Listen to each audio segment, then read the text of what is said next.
Hello everyone, इस video में हम कक्षा 4 की कार्यपत्रिका क्रम संख्या 21 देखेंगे। दिनांक है इसकी 10 फरवरी 2022। चौथा सप्ताह चल रहा है और वर्कशीट की थीम है दोस्ती। आइए शुरू करते हैं आज की वर्कशीट को और देखते हैं इसके माध्यम से हमें क्या नया सीखने को मिलता है। नमस्ते प्यारे बच्चों, आशा करते हैं आप सभी स्वस्थ और खुश होंगे। बच्चों, कहानी सुनना सबको बहुत अच्छा लगता है। कहानी सुनते ही हमारे मन में एक अलग सा उत्साह उत्पन्न होता है। तो आइए आज हम नीचे दिए गए चित्रों की सहायता से कहानी पूरी करेंगे और बोलकर पढ़ेंगे। तो आज भी आपके लिए एक बहुत इंटरेस्टिंग कहानी दी गई है, इसको हम लोग पढ़ने वाले हैं।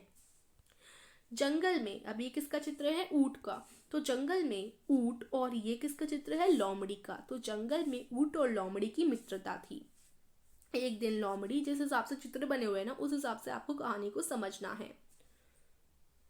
एक दिन लोमड़ी को पता लगा कि नदी पार खेत में तरबूज पक चुके हैं।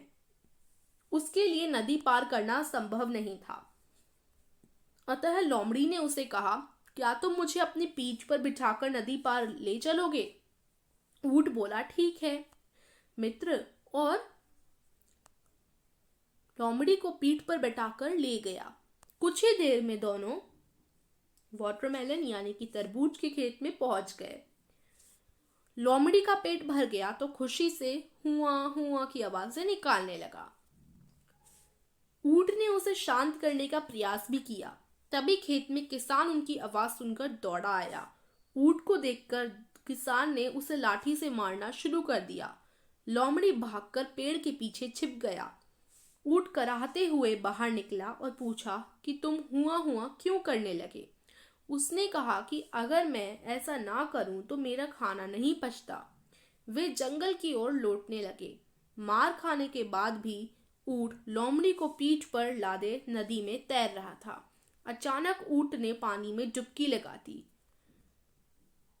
ये कौन है फिर? ये दोबारा से यहाँ फॉक्स दिया गया यानी लोमड़ी। लोमड़ी घबराते हुए बोला, क्या कर रहे हो? ऊंट ने कहा, खाना खाने के बाद मुझे ऐसे डुबकी लगाने की आदत है। फिर आगे आप क्या लिख सकते हो?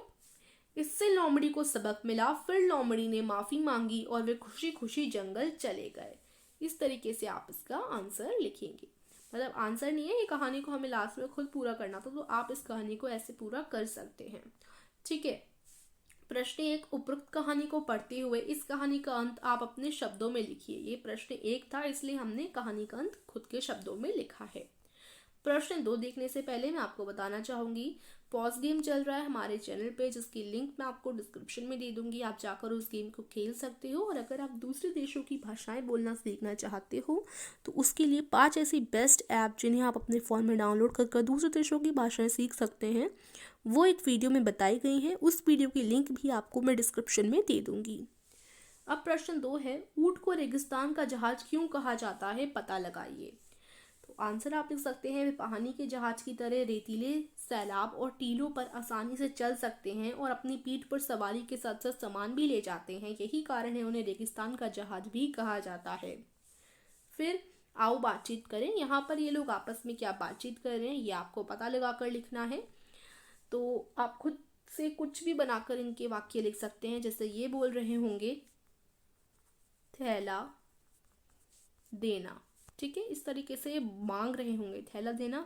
ठीक है, और ये बोल रही होंगी अभी लाई। तो इस तरीके से आप इनका संवाद पूरा करवा सकते हैं।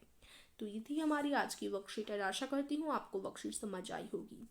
अगर इस वीडियो से आपको वर्कशीट करने में थोड़ी भी हेल्प मिली हो तो हमारे चैनल को सब्सक्राइब कीजिएगा, वीडियो को लाइक कीजिएगा। Meet you soon in the next video. Till then take care and bye bye.